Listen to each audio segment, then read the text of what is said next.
If you are type 2 diabetic and on medication, it is not a life sentence. Hey, this is C, and I just wanted to encourage you today that just because you're on medication and you're type 2 diabetic doesn't mean you always have to be on medication. And this is one of the reasons why I talk about the four pillars so much. There are other reasons or factors that can contribute to being insulin resistant.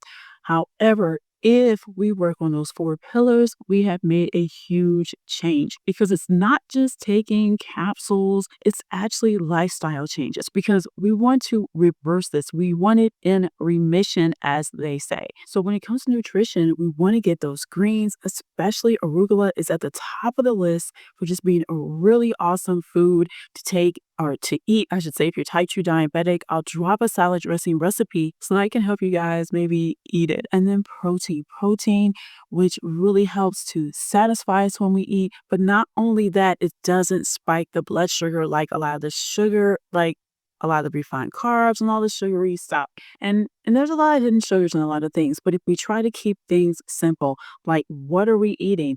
The protein, the greens, when are we eating? We don't want to eat right before going to bed. And where are we eating? We want to try to avoid those fast food places. When it comes to nutrition, think about what, where, when, and then also why.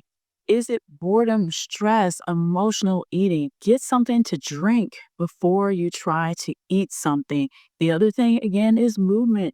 Even moving after you eat, even if you're at your desk and you do leg lifts or you just do some stretches or jumping jacks or touching your toes, 5 to 10 times, anything. So that way it increases circulation. We also then want to look at sleep.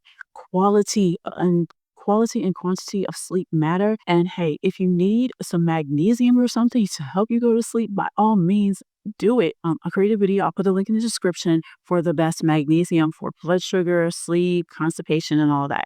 And the other thing I want you to keep in mind is when you get that sleep, you are able to manage stress better. And let's be real.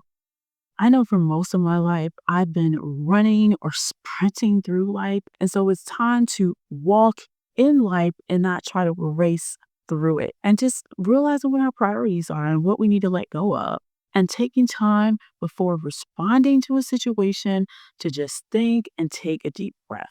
All right. Or even better yet, pray and then respond as needed, as you're led to. These four pillars really do make a dent in type 2 diabetes.